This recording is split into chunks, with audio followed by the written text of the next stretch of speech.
იცოდით, რომ პლანეტის ყველაზე ღრმა მღვიმე საქართველოშია. ეს ვერიოვკინაა, გამოქვაბული, რომელიც მიწაში 2 კილომეტრზე ჩადის.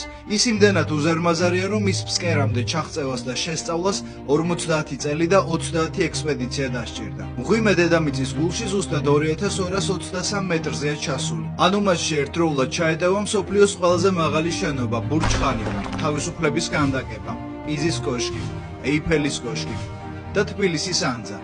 მსოფლიოს ყველაზე ღრმა მღვიმე 1968 წელს მკვლევარმა ალექსანდრ ვერიოვკინმა აღმოაჩინა. სწორედ ამიტომ ქვია მისი სახელი. გამოქვაბულში უზარმაზარი სტალაქტიტები, წყლის ნაკადები და პატარა ტბებია, რომელთა ზუსტი რაოდენობა დადგენილი არ არის. ყველასთვის შთამბეჭდავი ადგილი ტრაგიკულ ისტორიებსაც ინახავს. გვირაბების ლაბირინთებში არაერთი ადამიანია დაკარგული, რომელთაც ხედრები წლების შემდეგ აღმოაჩინეს. მღვიმე აფხაზეთში, გაგრასთან ახლოს მდებარეობს.